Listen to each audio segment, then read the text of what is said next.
Hello and welcome to the Pandemic Pinup Happy Hour. I do apologize for the odd delay.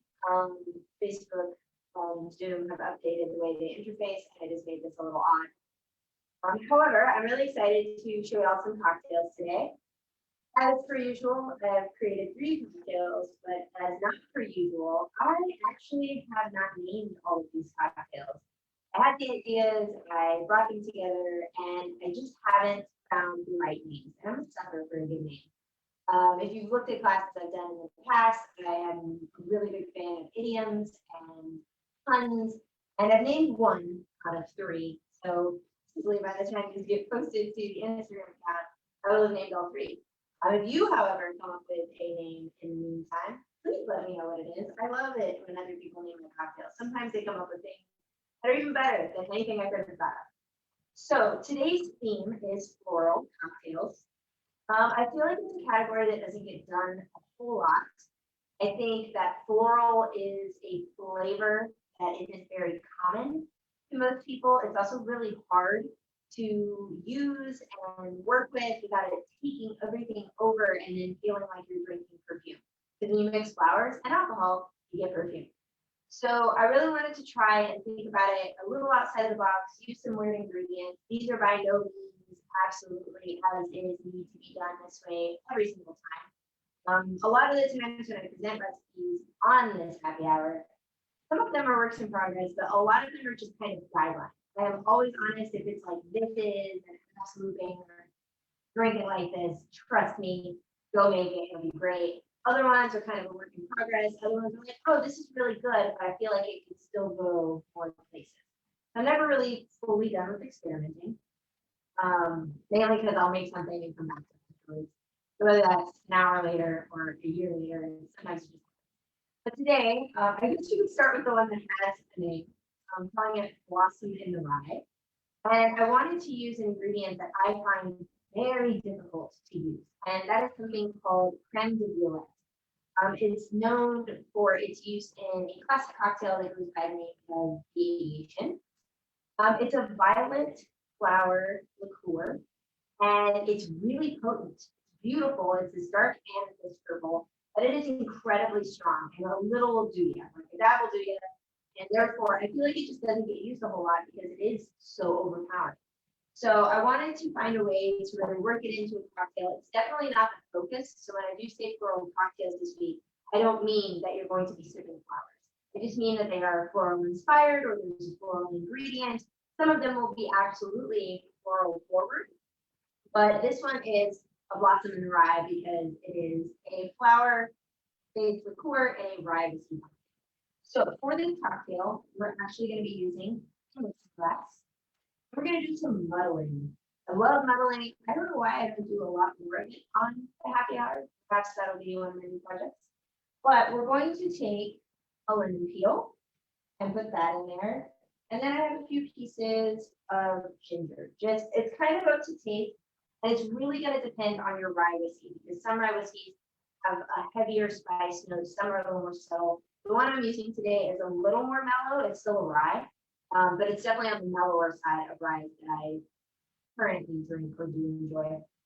So I'm adding a little more ginger because it's mellow rye. If you have a really spicy rye, you can exclude the ginger entirely or use, a little bit.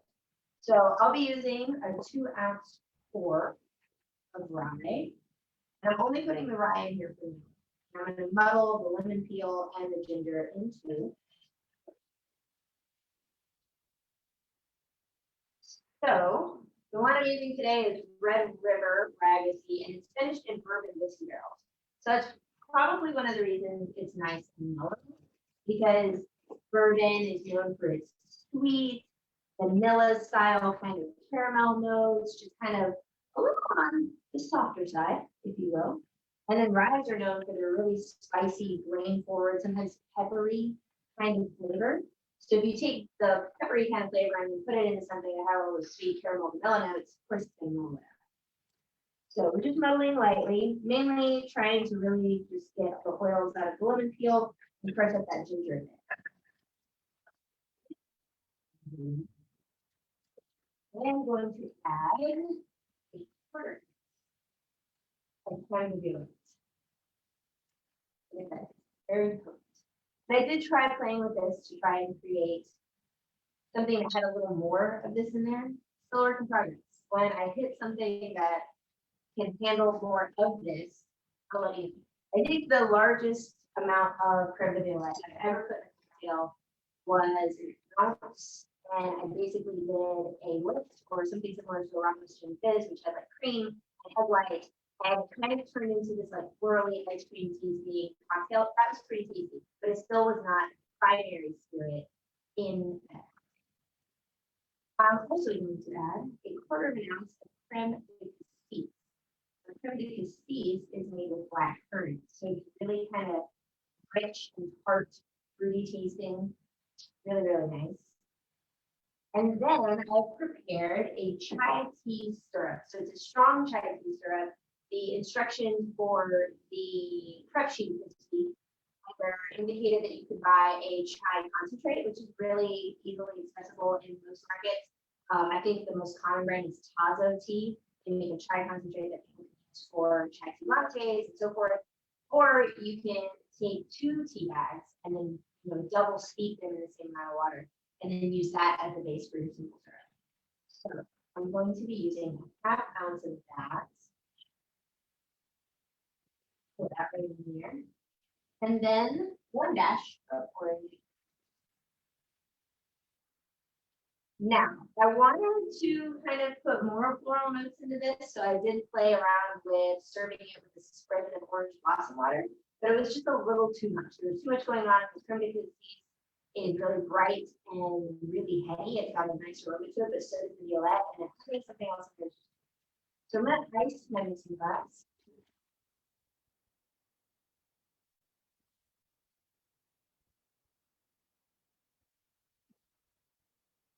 Oh, that's juicy. And then we're going to stir it. And I would say you want to stir this one probably about 25 seconds. It is all booze, as most stirred cocktails are. That is by no means the only kind of cocktails that get stirred, but the good rule of thumb is most cocktails with juices get shaken, and most cocktails that are all booze based are all alcohol get stirred. And that's just because shaking adds aeration, which really benefits juices, but doesn't necessarily benefit all of the spirits. So we're just stirring. And if you're debating whether or not to try this, I want you to think of it as kind of like old-fashioned meets Manhattan meets because it's dense, it's definitely very flavorful, but it's also very good to for it. So I'm going to be serving this up.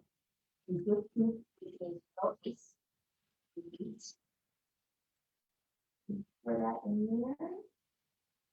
It's kind of similar to a Manhattan syrup. All right. And then once the blossom and the rye is served up, because flowers are my theme, and I don't have dried flowers. I do have this really pretty straw flower that's like bright and yellow. I thought it would make a nice little contrast, and it floats. So that guys, this blossom in the rye. Very strong cocktail. And I say strong meaning alcohol forward.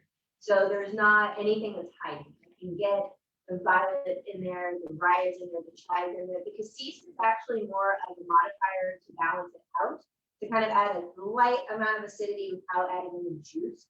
So you're not going to taste this and just think fruity. You're going to taste it and think that, ooh, there's some stuff going on in there. But it's kind of like when you get a Manhattan, where Manhattan has that vermouth added to the whiskey, which adds like a fruity note, sometimes floral, depends on your vermouth. It just kind of rounds out some of the aggressiveness of the whiskey and makes it a little bit more delicate. So if you can think of delicate, but in the terms of like a sassy golden girl, it's a lot of whiskey. That's really good. Definitely a sipper. It would also be really nice on ice. You don't have to serve this up. That's just my preferred style of serving this cocktail. But if you are a person that has the need to adjust to an alcohol forward cocktail, then by all means serve it on ice if you would. You do a big format cube.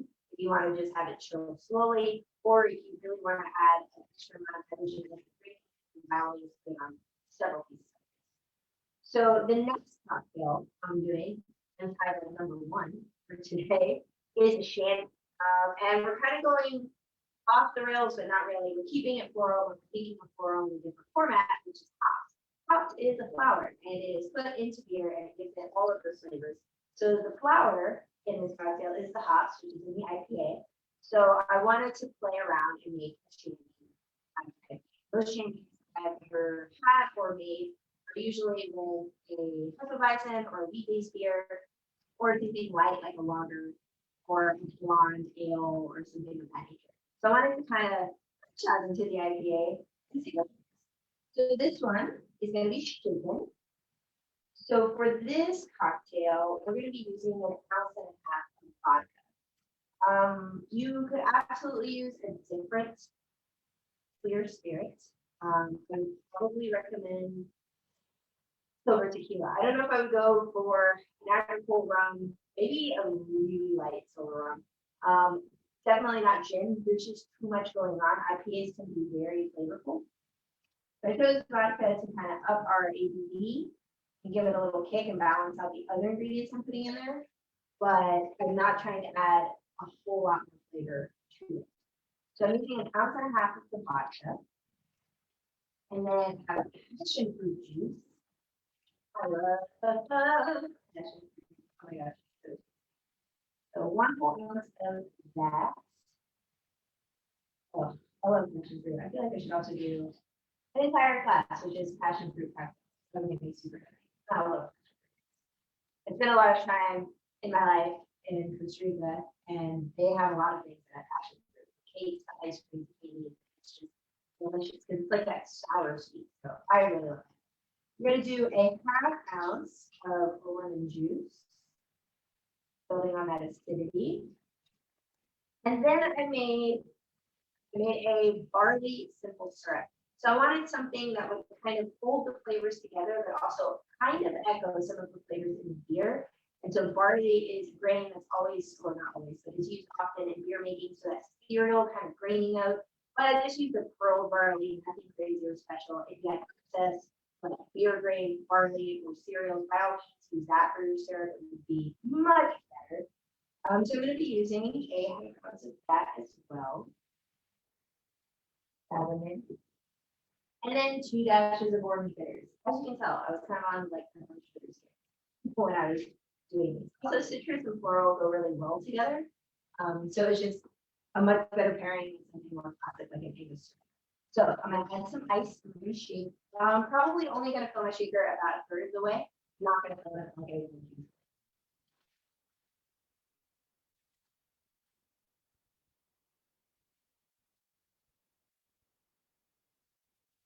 I'm only gonna shake this about 5 to 10 minutes. Okay. And then we're gonna do something called dirty dumping, which means you're pouring all of the contents of the shaker, ice included, into your glass. So I fill a beer glass right here, add over to the side. I'm gonna top my glass off with some ice. That's my candy spicy. And then I'm using Voodoo Ranger IPA.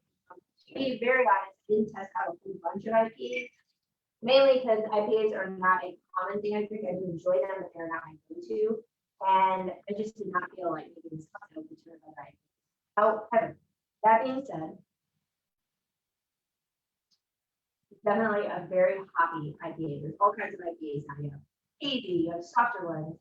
I recently tried an IPA when I was in Nashville a couple weeks ago. I want to say it's called Home Style.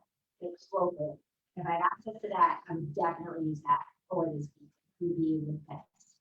But I don't have access to that. Voodoo Ranger does really nicely, so I'm going to top this off with my IPA. And I'm serving that on the side together. That way, whoever's drinking this, they actually keep adding more beer, which ends up modifying their cocktail as they're drinking it, or they can drink the rest of the beer on its own. And I'm going to garnish this with a lemon wheel and some dried forget-me-not flowers. pop of color and keep it flowing. So guys, that's the cocktail. You got a name. Yeah. Slide into my DMs or whatever the kids say about it. Send me a message with some cool names. So I'm debating whether or not to use the name of the beer. Maybe I'll just name it something with home style and send me some home style IPA and then remake it with that. Last but not least, I wanted to do a really classic cocktail and then add flowers to it. Because I find that a lot of people reach out to me and tell me, hey, where do I start? I just want to make a cocktail on my own. I'll follow your recipe. I'll follow recipes I find on the internet. What do I do? And the easiest way to start experimenting is to take a classic cocktail recipe that you already like and then play with it. Because once you start to do that, new flavors will start to happen, new combinations will start to happen, and your brain will be inspired. So, an example, if you really like whiskey sour, traditional whiskey sours have whiskey, lemon, usually some sweetener, which is either simple syrup or honey syrup. Some of them have egg white. So if you took those ingredients and you're like, ooh, I want to do something different. Maybe you swap out the lemon juice for grapefruit juice. Maybe you swap it out for passion fruit juice because it's really makes it so you can get passion fruit. You can also swap out the sweetener where you're like, okay, instead of a regular simple syrup, maybe I'll do a ginger honey or a strawberry syrup, something different. And then you have those different ingredients, meaning something you already recognize or already familiar with, and that's where you start to build blocks to experiment. So the one we're experimenting with today is the gin and tonic. It is such an easy cocktail. It's a built cocktail, which means you build it in the glass. There's no shaking, there's no stirring really. There's people that do it a little differently. Some people like to shake the gin and the lime juice and put the lime juice in it to aerate it. You don't have to. There's some people who like to stir it and pour it into a glass and then top it off with the tonic. You also don't have to. I like to make my gin and tonics the absolute classic way that I was taught, which is just fill in the glass and then lift, which is a specific type of stirring. I will show you that in just a moment. So what I did was create a floral gin and tonic by taking the classic recipe and just modifying it a little bit. So to build it, I'm going to use this stainless wine glass, which is wine glass. You can use any kind of glass that you like. Gin and tonics in the United States are traditionally and most often not served in like a tall Collins style glass, whereas in Spain they usually serve them in these big bulbous red wine glasses. And I don't know why, but that presentation to me has just always been phenomenal. So gin and tonics tend to be in wine. But what we're going to do is we're going to build this. We are going to add in 1 ounce. And now being a really simple cocktail and trying to just modify it slightly, it's really important that you like every single ingredient because it's really hard to hide add gin in a gin and tonic, right? Because it's 2 ingredients. It's also really hard to feature a good time. All kind of Mediterranean, Indian, elderflower, and like cucumber cranberry or something. That's some wild things out there. So you can really experiment with like changing out your time and then just changing out your gin. But and then the pinup is taking you somewhere else and we're gonna add some stuff to it. So I have the ounce of gin in there. I'm gonna do a 1/4 ounce of lime. And this is honestly, I usually have a lime wedge on my gin and tonic and I'll add it if I want it. That'll be optional. But because we're gonna add floral liqueur, which is sweet, and gin and tonic don't tend to really have any sweetness. I wanted to go ahead and add in the lime juice so I can balance out a little bit. So, 1/4 ounce of that lime juice, that's a really fresh squeeze. And then I have this beautiful jasmine liqueur. It's actually made in Texas called Violet Crown Spirits. One of the most common floral liqueurs that most people have heard of is elderflower liqueur. Saint Germain was a brand that really put that out there on the market. However, it's not the only one. There are a lot of different brands that make elderflower liqueurs. Violet Crown Spirits makes one. Il Fiorente is one out of Italy. And they're not all as sweet as Saint Germain, but they are all floral. So if you think you like elderflower liqueur, go try a couple different brands. Don't just stick to one brand. You never know. But there's also other kinds of floral liqueurs. I could have done Crème de Violette. I'm using jasmine. I have a honeysuckle liqueur as well here in the house. So when I say a half ounce of floral liqueur, I'm leaving it open for you guys to test it out, especially if you have elderflower. A lot of people tend to have that on hand. Try it. But I'm going to do the jasmine today. So this stuff is just, oh, so good. And it smells amazing. So I'm going to use a half ounce of this, which is a lot, but I wanted the floral. So you can dial this back, dial it up, swap it out entirely for the gin, and just make it a sweet tonic-based cocktail. Absolutely. So having that in there together, I'm going to add some.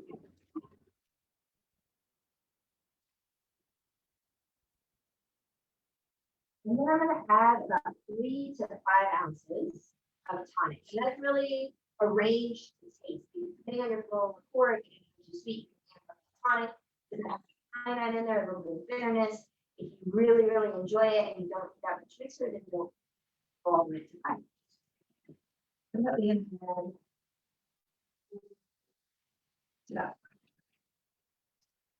So to lift a cocktail means you take a cocktail spoon and you insert it in the middle and then pull it. That's all it is. Because what that does is instead of using a violent stirring motion, which doesn't really protect all the bubbles that we've just been there trying to get their air out and deflate them, if you will, lifting just kind of gently caresses themselves and hey, just move around and mix my cocktail for me. So my little thing was I like to do a little flick of the wrist. That is like thing in my brain that's like, no, you're not really stirring the cocktail. So I flick my wrist and I was like, okay, sure. So you just insert your spoon and then pull it. You do that about 3 times and I'll guarantee your cocktail's pretty much. So I'm going to do it probably about 5 times just because the density of that liqueur is a little bit different than just the gin. So as you can tell, I put it in and I just kind of pull my wrist back. So now that that is stirred, kind of garnish it. I have these cute little lime slices. I'm going to slide in here on the side so you can see them when I'm drinking. Look at what's in my glass. And then I actually have some really pretty dehydrated little jasmine flowers. I'm going to put those in there. I'm actually going to use my spoon to kind of tuck them in. Beautiful. This is my floral gin tonic. Wow, so nice. The floral is still so subtle. Doesn't overpower the cocktail. And I was honestly really concerned about using gin tonic as a base to modify it. Gin has so many botanicals that flowers could just immediately take into perfume. That's why I'm honestly not a huge fan of Hendrix, because I want to say the first time someone used gin tonic for me was Hendrix has a really strong rose and cucumber profile, and then they like spritz it with rose water, and it's like a full lady. So I don't want anyone to feel like they're drinking perfume. These are subtle. Please experiment with them and up. But before I send you on your way, I did want to speak to you about one of the drinks that I absolutely hate, forgot to do, but I'm so for the first cocktail I made, Blossom in Lime, I love flamed orange peels. I am kind of obsessed with them. There's just something about the smell. I like the way that it kind of makes it a little bit richer. And this being a really dense cocktail, it spoke to me when I made it that I really wanted to do a flamed orange peel. So it was garnished with a flamed orange peel and I started. So let's talk about how to flame an orange peel. I highly recommend using something like a grill lighter just because it gives you a little bit more distance from the oil in the orange. We are lighting oil on fire, which can be dangerous. So always remove yourself as far as possible from any flames that you're trying to. That is my little tip. So if you can imagine my orange. I took this peel, like so. If you think of an orange with the little like stem top and the little bottom, those are your equator, or not your equator, sorry, your north and your south poles. So you want to peel from north to south and get a really nice swath. It's helpful if it has a little bit of the white on the back because that'll help it be firm. You press it to get the oils out. Now, to flame an orange peel, the reason we really do that is to get those oils expressed onto the cocktail, but with a richer fragrance and a little bit of a heavier flavor profile than if you just did a twist. So the trick is not to hold it as if it is north to south pole. You want to hold it along the equator of that peel. Then you'll take your grill lighter. And then you want to just kind of heat the orange peel, and you want to hold it at almost a 45-degree angle to your cocktail. And then once you start to kind of smell just a little bit of orange, you want to press those oils directly over that flame above your cocktail. And you kind of twist it. Some people like to paint around the glass with a peel. I just have this pet peeve where I don't do it. I've had 1 or 2 people in my many years that have had an allergic reaction or they're getting really irritated because those oils are a little too aggressive. And the tissues around your lips are really, really sensitive. But I just don't do it. It's like my own personal thing. A lot of person do, there's nothing wrong with it. I prefer to err on the side of caution. But now that that is there, that was the garnish and then float the flour. And voila, blossom in your own. But now you know how to play an orange peel. Please proceed carefully. But if you do, take a video and send it to me. I love watching people like nail anything. If you need help, if it's not working for you, also reach out to me. Send me a video and I'll be more than happy to correct you, show you how to like up your cocktail game, whether it's for this cocktail or something else. But that, guys, is my, those are the floral cocktails I have for you today. I want to say, I think this is the last class of April. I don't have a hard time remembering what day it is right now. As I mentioned before, I'm in the middle of a move, so I'm sorry if I'm a little scattered. But if we have another theme this month, then I'm sure it's posted. And if not, then I will here shortly in the following days be posting a calendar for May. A few reminders that I'm going to put out there. The classes stream on the Underground Cooking Club on Facebook at 5 p.m. every Sunday. They are available for rewatch on that page or on my YouTube channel, whichever they choose. The recipes go up on the Instagram account at Pandemic Pinup. Those are usually up by Wednesday. It was a little late last week, but it usually happens by Wednesday. And if you'd like to come into the Zoom room to be able to ask questions a lot of times, sometimes we have people in here and we just have a little drinking party conversation afterwards, please feel free to reach out to me. Access to the Zoom room is only $5 a month. Any support's appreciated, mainly because I just like recipe developing and having people know that's out there on the internet, whether it's watched in real time or not. But thank you for all of your support, whether you're watching now, if you're being on Facebook, whether you're in this room with me, whether you're messaging me later or rewatching me, I don't know, a year from now on my YouTube channel. But I thank you for the support. I hope you experiment with these cocktails and other ones I've made. I hope it encourages you to make more cocktails and really get out there and try some new things. But until next day, I will see you.